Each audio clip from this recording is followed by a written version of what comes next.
নতুন ভিডিওতে সবাইকে স্বাগতম বন্ধুরা। চলে আসলাম আজকে নতুন একটা ভিডিও নিয়ে। তো বন্ধুরা দেখতে পাচ্ছেন আজকে কিন্তু আমাদের এই যে জমিটা দেখতে পাচ্ছেন এখন এইটার চারা লাগানোর বয়স হচ্ছে 20 দিন। তো আজকে আমরা যে সার প্রয়োগ করব এবং সারের সাথে যে ভিটামিন এবং অনুখাদ্যগুলো প্রয়োগ করব সেগুলো আপনাদেরকে এই ভিডিওর মাধ্যমে জানিয়ে দেব বন্ধুরা। আজকের এই ভিডিওর মূল বিষয়টা হচ্ছে আপনারা কিন্তু 20 দিন বয়সে আপনাদের ধানের জমির বিশেষ পরিচর্যার মাধ্যমে ধানের যেই কুশির সংখ্যা বৃদ্ধি এবং ফলনটা অনেকাংশে বৃদ্ধি করার জন্য যে পরিচর্যাগুলো আপনাদেরকে করতে হবে, তো এই ভিডিওতে কিন্তু আমরা সেই বিষয়ে আলোচনা করব বন্ধুরা। তো বন্ধুরা, ধান রোপণের 18 থেকে 20 দিনের মধ্যে আপনারা যে বিশেষ একটি পরিচর্যার মাধ্যমে আপনার জমিটার ফলন এবং কুশির সংখ্যা মানে আপনার কিন্তু ফলন বৃদ্ধি করার জন্য প্রথমত যে কাজটি করতে হবে সেটা হচ্ছে ধানের দেখতে হবে কোনো রোগ ব্যাধি আছে কিনা। এই বয়সে সাধারণত মাজরা পোকার আক্রমণ বেশি একটা দেখা যায় না, আরও সামনে পরবর্তীতে আসবে। তো এখনকার যেই আপনার কাজ সেটা হচ্ছে কুশির সংখ্যা বৃদ্ধি করা। তো বন্ধুরা দেখতে পাচ্ছেন আমি আপনাদেরকে দেখাই আমাদের এই জমিটার যেই কাছ থেকে দেখাচ্ছি আপনাদেরকে। তো বন্ধুরা দেখুন, এই হলো বর্তমান অবস্থা এই 20 দিন বয়সে।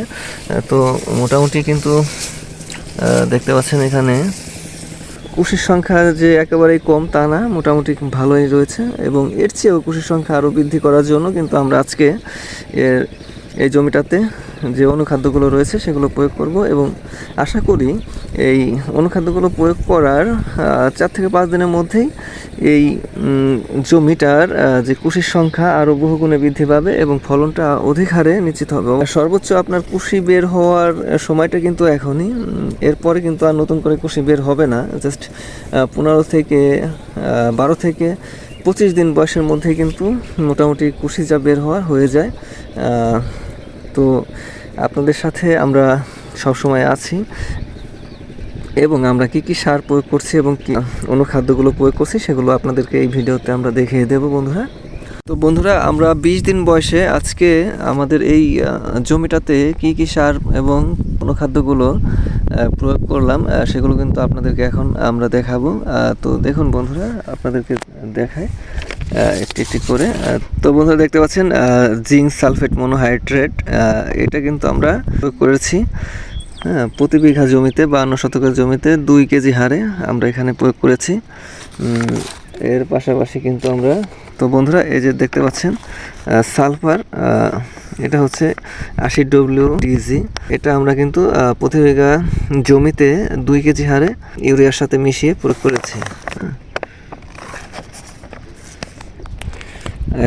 এর সাথে কিন্তু আমরা বন্ধুরা এই যে দেখতে পাচ্ছেন ম্যাগমিল প্লাস, বা এটা হচ্ছে ম্যাগনেশিয়ামটা আমরা প্রতি বিঘা জমিতে কিন্তু 4 কেজি হারে প্রয়োগ করেছি। এটা বন্ধুরা দেখতে পাচ্ছেন এখানে এটা সোলোবর বোরন 20%, এটা কিন্তু আমরা প্রতি বিঘা জমিতে 1/2 কেজি হারে প্রয়োগ করেছি। এটা আমরা পরবর্তীতে আবার স্প্রে করে অন্যান্য যখন কীটনাশক বা ছত্রাকনাশক দেওয়া হবে তখন এই বোরনটা দিয়ে দেব। এর সাথে বন্ধুরা আমরা হিউমাস ও পটাশিয়াম সমৃদ্ধ জৈব উদ্দীপক যেটা দেখতে পাচ্ছেন হিউমিকিং, এটা প্রয়োগ করেছিলাম। এটা হচ্ছে হিউমাস ও পটাশিয়াম সমৃদ্ধ একটি জৈব উদ্দীপক। তো এটা আমরা প্রতি বিঘা জমিতে 52 শতকের জমিতে কিন্তু আমরা 2 কেজি হারে প্রয়োগ করেছি। তো বন্ধুরা, আশা করি আপনারাও আপনাদের জমিতে এভাবে যদি প্রয়োগ করেন সব কিছু খুব ভালো একটা রেজাল্ট পাবেন। তো আজকের মতো ভিডিওটা এ পর্যন্তই। সবাই ভালো থাকবেন। Bye bye.